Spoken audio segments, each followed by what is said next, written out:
తెలవారుజాముల్లో వెంకటరమణ తండ్రి సుప్రభాతము చేసెను సురులే రమణ.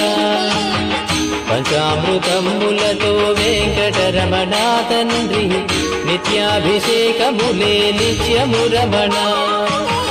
వజ్రమకుటంబుతోను వెంకటరమణ తండ్రి శంకు చక్రధారుడవే తిరుమల రమణ.